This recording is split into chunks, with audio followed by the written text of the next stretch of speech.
की अक्लो खिरत और होश और ज़ेरत को अगर इकट्ठा किया जाए, लोगों की अक्लमंदी और होशमंदी को जमा किया जाए तो पूरी दुनिया की अक्लो खिरत जमा होकर एक हिस्सा बनती है।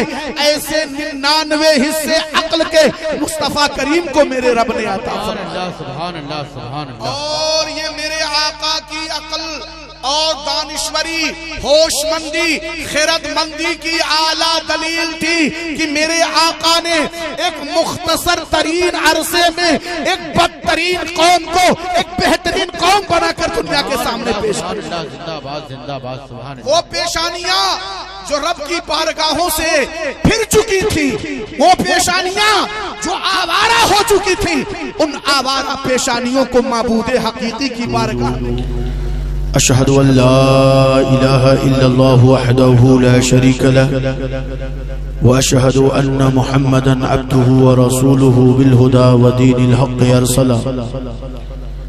अम्मा बाद फ़अऊज़ु बिल्लाहि मिनश शैतानिर रजीम। बिस्मिल्लाहिर रहमानिर रहीम। इन्नका लअला खुलुक़िन अज़ीम। वक़ाल अल्लाहु ताला फ़ी आयतिन उख़रा फ़बिमा रहमतिन मिनल्लाहि लिन्त लहुम वलौ कुन्त फ़ज़्ज़न ग़लीज़ल क़ल्बि लन्फ़ज़्ज़ू मिन हौलिक।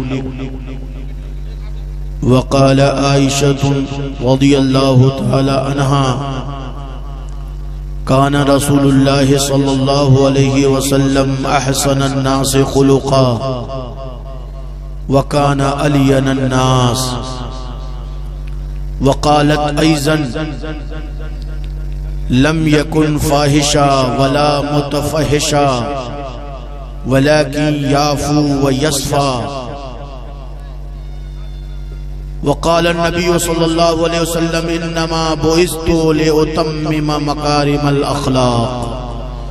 सदक़ल्लाहुल अलियुल अज़ीम व सदक़ रसूलुहुन नबियुल अमीनुल करीम व नहनु अला ज़ालिका लमिनश शाहिदीन व शाकिरीन वल्हम्दुलिल्लाह। नारे तकबीर, नारे तकबीर, नारे रिसालत, नारे रिसालत। उर्से मुक़द्दस, उर्से मुक़द्दस हज़रत अल्लामा मौलाना मुफ्ती शमशाद अहमद मिसबाही साहब क़िबला। नारे तकबीर, नारे रिसालत।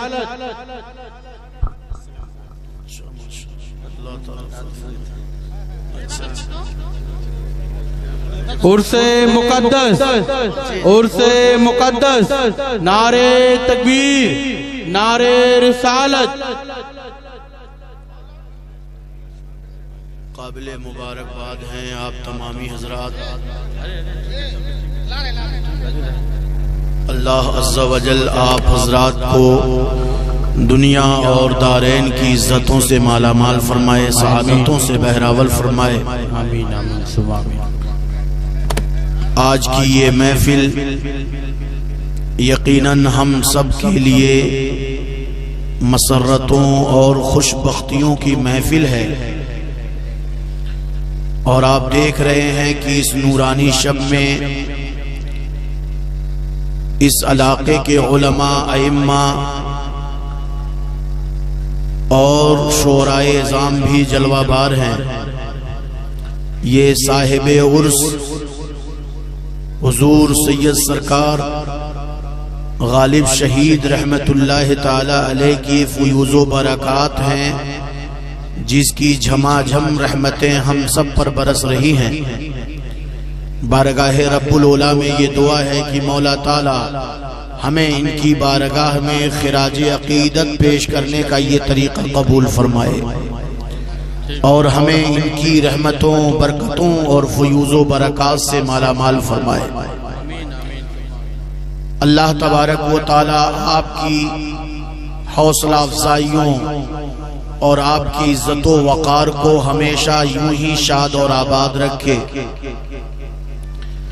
अभी अभी मैंने खुतबे मसनूना के दौरान जिस आयत करीमा की तिलावत की है, अल्लाह रब्बुल इज़्ज़त इरशाद फरमाता है, इन्नका लअला खुलुक़िन अज़ीम।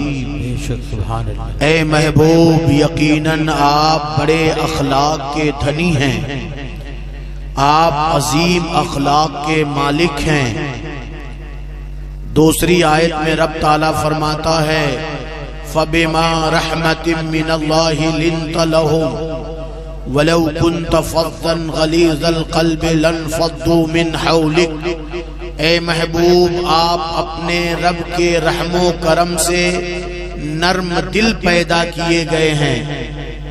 अगर आप सख्त दिल होते, सख्त मिजाज होते, आपके मिजाज में अगर तुर्शी होती, लन्फ़द्दू मिन हौलिक, तो ये परवाने जो आपके गिर्द मंडलाते रहते हैं ये जरूर आपसे दूर चले जाते। ये सहाबा और ये दीवाने जो आपके गिर्द रहते हैं ये आपसे बिदक कर दूर भाग जाते। हजरत आयशा सिद्दीका हम मोमिनों की माँ उम्मुल मोमिनीन फरमाती हैं काना रसूलुल्लाह सल्लल्लाहु अलैहि वसल्लम अहसनन नास खुलुका। मेरे मुस्तफा लोगों में सबसे ज्यादा अखलाक के मालिक बनाकर भेजे गए थे। तमाम लोगों में सबसे ज्यादा खुश अखलाक थे। मा काना फाहिशा वला मुतफहिशा, न आपकी जबान में सख्ती थी, न आपके मिजाज में फुहशपन था, न जाहिर में आपने कोई फुहशपन किया, न बातिन में कोई बदतीनत वाला मिजाज था, कोई बदखुल्की थी। मा काना फाहिशा वला मुतफहिशा वलाकिन याफू व यस्फा। मेरे रसूल का अंदाज ये था कि आप लोगों को माफ फरमा दिया करते, लोगों को दरगुजर फरमा दिया करते। दुश्मन भी आपकी बारगाह में आता तो आप हंसकर उससे बात किया करते। इतनी खुश मिजाजी और खुश गुफ्तारी मेरे आका की आदत करीमा थी कि दुश्मन भी जब रसूल की बारगाह से लौटता तो कलमा पढ़ते हुए अपने घर को वापस जाता। नारे तकबीर, नारे रिसालत, नारे रिसालत जिंदाबाद, सुभान अल्लाह, माशाअल्लाह। हुजूर नबी रहमत सल्लल्लाहु ताला अलैहि वसल्लम को अल्लाह अज़्ज़ा व जल ने जितनी खूबियां अता फरमाई उन सारी खूबियों में आपको कमाल अता फरमाया। आपकी नबूवत भी कामिल, आपकी रिसालत भी कामिल, आपका अंदाज़े बयान भी कामिल, आपका अंदाज़े जिक्र भी कामिल, आपका अंदाज़े इबादत भी कामिल, आपकी अंदाज़े गुफ्तगू भी कामिल, आपका सिर्र भी कामिल, आपका जाहिर भी कामिल, आपका बातिन भी कामिल, आपकी आदत करीमा भी कामिल, आपके तर्ज हयात भी कामिल, आपकी जिंदगी का एक एक लम्हा अल्लाह ने उरूज और कमाल के जरिए आपको अता फरमाया था। हद तो ये है कि अल्लाह अज़्ज़ा व जल ने अपने महबूब को जो अक्ल अता फरमाई वो अक्ल भी कामिल अता फरमाई। आपको जो होशमंदी और अक्लो खिरत दी गई, मुफस्सिरीन फरमाते हैं कि अल्लाह रब्बुल इज्जत ने अक्ल के 100 हिस्से पैदा फरमाए, 99 हिस्से तन्हा रसूल पाक को अता कर दिया और एक हिस्से में पूरी दुनिया को अता फरमा दिया। यानी कुल कायनात के लोगों की अक्लो खिरत और होशो ज़ेरत को अगर इकट्ठा किया जाए, लोगों की अक्लमंदी और होशमंदी को जमा किया जाए तो पूरी दुनिया की अक्लो खिरत जमा होकर एक हिस्सा बनती है।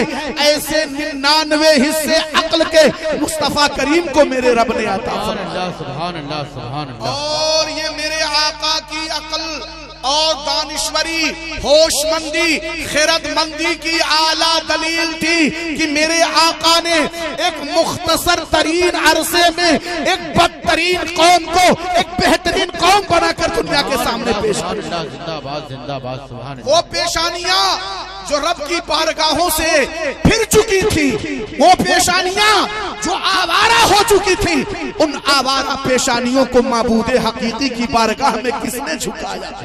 एक अरब ने आदमी का बोलबाला कर दिया, खाक के सर्रों को हम दोषे सुरैया कर दिया। क्या नजर थी जिसने मुर्दों को मसीहा कर दिया? आप अंदाजा लगाएं वो बिजली का कड़का था या सौते हादी, अरब की जमीन जिसने सारी हिला दी। वो मेरे मुस्तफा का अखलाक था, ये आका का किरदार था, ये मुस्तफा का कैरेक्टर था जिसने पूरी दुनिया को अपने कदमों में झुका लिया। सुभान अल्लाह, सुभान अल्लाह। अल्लाह रब्बुल इज्जत ने अपने हबीब को अक्लमंदी और बीनाई और खिरतमंदी की आला मिसाल और आला दौलत से माला माल फरमाया। हजरत आयशा सिद्दीका रज़ियल्लाहु ताला अन्हा हैं, फरमाती हैं कि रसूल करीम सल्लल्लाहु ताला अलैहि वसल्लम की वफात के बाद सहाबा मेरे हुजरे के दरवाजे पर आकर खड़े हो गए। मैंने जब आहट महसूस की, निकल कर बाहर आई, देखा तो सहाबा की एक जमात है। मैंने पूछा, ए नबी के दीवानों, यहाँ क्यों आए हो? उन सहाबा ने कहा, ए उम्मुल मोमिनीन, ए हम मोमिनों की माँ, हम आपकी बारगाह में कुछ इल्म हासिल करने के लिए आए हैं। आज का बदबख्त इंसान और दुनिया के फैशन में मुलविस रहने वाला इंसान ये कहता है कि इस्लाम औरतों को तालीम नहीं देता, इस्लाम औरतों को इल्म सीखने की इजाजत नहीं देता। अरे कसम खुदा की, रसूल की बीवी हजरत आयशा है, इतना इल्म नबी ने उन्हें अता फरमा दिया कि सहाबा का मजमा इल्म सीखने के लिए उनकी चौखट पे आके खड़ा है, उनकी तहलीज पर खड़ा है और कह रहा है, ऐ मोमिनों की माँ, हमें भी वो इल्मे रिसालत अता कीजिए जो आपको अता किया। हज़रत उम्मुल मोमिनीन फरमाती हैं, कहो क्या कहना चाहते हो? सहाबा ने अर्ज किया, ऐ उम्मुल मोमिनीन, हम रसूले पाक के अखलाक के बारे में जानना चाहते हैं। जरा हमें बताइए कि मेरे मुस्तफा का अखलाक कैसा था, मेरे मुस्तफा का किरदार कैसा था। हजरत उम्मुल मोमिनीन फरमाती हैं, तुम मुझसे पूछने आए हो कि मेरे आका का अखलाक कैसा था, किरदार कैसा था?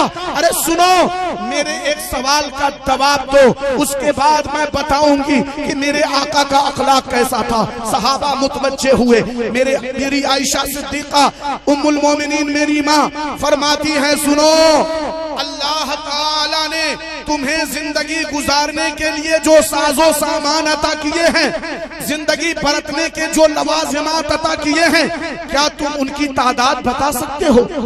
उनको काउंट कर सकते हो? गिनकर बता सकते हो कि अल्लाह ने तुम्हें जिंदगी गुजारने के लिए कितनी चीजें अता की हैं? सहाबा ने कहा, ये कैसे मुमकिन है?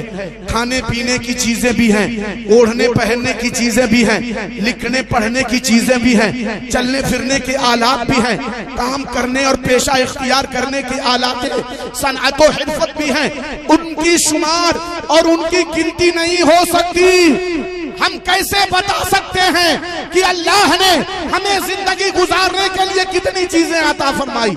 हम नहीं बता सकते, हमारी अक्ल हैरान है। हजरत उम्मुल मोमिनीन फरमाती है, सुनो, जिसके बारे में तुम कह रहे हो कि नहीं बता सकते, उसके बारे में कुरान ने बहुत पहले फरमा दिया था, मताउ दुनिया कलील, दुनिया के साजो सामान बहुत थोड़े हैं जिनको तुम नहीं बता सकते, उनको कुरान कलील कह रहा है। और तुम मुझसे जिसके बारे में पूछ रहे हो उसको कुरान कह रहा है, इन्नका लअला खुलुकिन अज़ीम, ए रसूल, आपको अजीम अखलाक वाला अता बनाया गया। अरे जब तुम कलील के बारे में नहीं बता सकते तो भला मैं अजीम के बारे में तन्हा कैसे बता सकता? सुभान अल्लाह, सुभान अल्लाह, जिंदाबाद। तुम कलील को नहीं समझ पा रहे हो तो भला मैं अजीम को कैसे समझ सकती? काना खुल्कुहुल कुरान, मेरे नबी का अखलाक सरापा कुरान है। अगर अखलाक मुस्तफा को समझना है तो कुरान को पढ़ो, और कुरान को समझना है तो सीरत रसूल अकरम का मुताला। कानन नबी सल्लल्लाहु अलैहि वसल्लम अलियन नास, आप फरमाती हैं मेरे आका लोगों में सबसे ज्यादा नर्म मिजाज वाले बनाकर भेजे गए। माँ काना फाहिशा, न कभी जबान से कोई बुरा लफ्ज आपने अदा किया, वला मुतफहिशा, और न आपके मिजाज में फुहशपन और बुराई थी, वलाकिन याफू व यस्फा, आप लोगों को माफ करने वाले, दरगुजर करने वाले, लोगों को दामने अफ़्व में जगह देने वाले। वही आयशा सिद्दीका हैं, फरमाती हैं कि एक बार एक देहाती आया और उसने आकर के दरवाजा पीटना शुरू किया। मुस्तफा करीम हुजरे में मौजूद हैं, हजरत आयशा सिद्दीका भी मौजूद हैं। पूछने लगी, या रसूल अल्लाह, ये कौन है जो इस कदर दरवाजा पीट रहा है? मेरे आका ने फरमाया, बेअसा अखुल अशीरा, ये अपने खानदान का सबसे बुरा इंसान है, ये अपने कबीले का सबसे बुरा शख्स है। यानी अपनी बातों से लोगों को तकलीफ पहुंचाता है, लोगों पर लान तान करता है, गाली गलूज बकता है, लोगों पर तनकीद करता है, लोगों में ये मशहूर है कि बहुत बुरा है। आका ने फरमाया, दरवाजा खोल दो। हजरत आयशा ने दरवाजा खोल दिया। मेरे आका निकल कर बाहर आए, मस्जिद नबवी में बैठकर उससे बातें करने लगे। घंटों बातें होती रही, वो दुनिया भर की शिकायतें बतियाता रहा और मेरे आका मुस्कुरा मुस्कुरा के उसकी शिकायतें सुनते रहे, उसकी शिकायतों का जवाब देते रहे, उसे तसल्ली और वकार दिलाते रहे, उसे समझाते रहे। हजरत आयशा फरमाती हैं, मैं घबरा गई, मैं उकता गई कि इसने रसूल पाक को पका दिया, आकर के आपको परेशान कर रहा है। जब मेरे आका उससे फारिग होकर वापस आए, हजरत आयशा ने अर्ज किया, या रसूल अल्लाह, आप ही ने तो फरमाया था बेअसा अखुल अशीरा, ये अपने कबीले का सबसे बुरा इंसान है, तो फिर आप उससे हंस हंस के बातें क्यों कर रहे थे? आपने क्यों नहीं डांट कर भगा दिया? आप चाहते तो सख्त लहजे में बात करते, आप चाहते तो डांट कर भगा देते, मगर आप तो इस तरह बात कर रहे थे जैसे आप मुझसे बात किया करते हैं। रसूल करीम ने फरमाया, या आयशा मता वजदतनी फाहिशा, ए आयशा, तूने मुझे सख्त कलाम करने वाला कब पाया?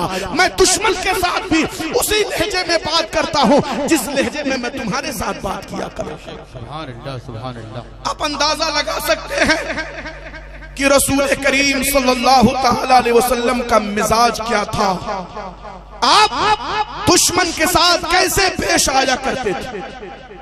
वो नबी जिनको अखलाक का धनी बनाकर रब ने मबूस फरमाया, किस कदर नर्म दिल हैं, किस कदर माफी अता करने वाले हैं। मस्जिद नबवी में एक सहाबी आए, देहाती सहाबी हैं, उन्होंने मस्जिद नबवी के सेहन में आकर पेशाब करना शुरू किया। सहाबा दौड़ पड़े, सहाबा ने चाहा कि पकड़कर खींच दें, नबी ने फरमाया, नहीं, खबरदार, उसे बीमार मत बनाओ, उसे पेशाब कर लेने दो, उसका पेशाब रोक दोगे वो बीमार हो जाएगा। जब पेशाब कर चुका वो देहाती, नबी ने सहाबा को बुलाया, फरमाया, डोल में पानी लाओ, मस्जिद को धुल दो। मस्जिद को धो दिया।